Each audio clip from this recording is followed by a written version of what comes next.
It's been more than 25 years since the Canadian rock band Sum 41 began making music. Since then, they've had hits on the Billboard charts, gone on extended global concert tours, and just put out their 8th album.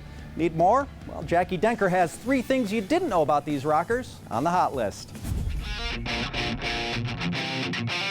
The band Sum 41 has been around since 1996, and they're still making new music. Music to me isn't just like, well, that's what I do because that's how I make a living. To me, music is just everything I do all day, every day. So to talk about the passion and all things Sum 41, we spoke with the band's lead singer, Dereck Whibley, starting with their new album, Heaven and Hell. Heaven and Hell is going to be a double record, and Side Heaven is going to be our sort of pop punk side, and Side Hell is going to be all our darker, heavier kind of metal side. And while the album is written by Whibley, it actually came together by accident. When I was writing music, I wasn't even thinking I was writing for Sum 41. I thought I was writing for other things. And once I had a collection of songs and they were kind of like in these 2 different styles, I didn't know what to do with them. So I just put all the pop punk ones in a row and then all the metal ones in a row. And when I got through it all, it just sounded like, well, wait, that sounds like an album to me. The other band members came to the same conclusion, and Heaven and Hell, Sum 41's 8th album, was made.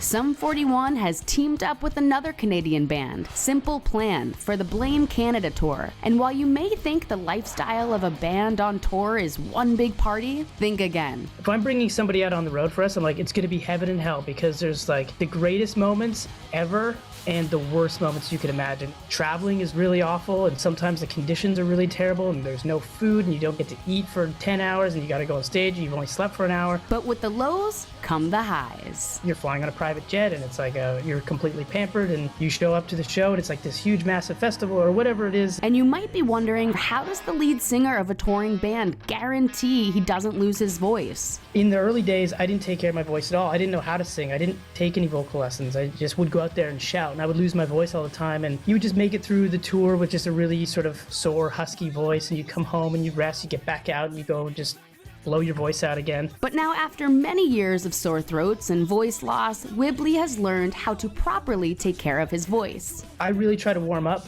and take that stuff really seriously. There's certain foods that I don't eat, anything acidic that causes acid reflux, which is a lot of stuff, any dairy that causes mucus. So I'm a really bland eater on the road. We're telling you 3 things you didn't know about Sum 41 on the hot list.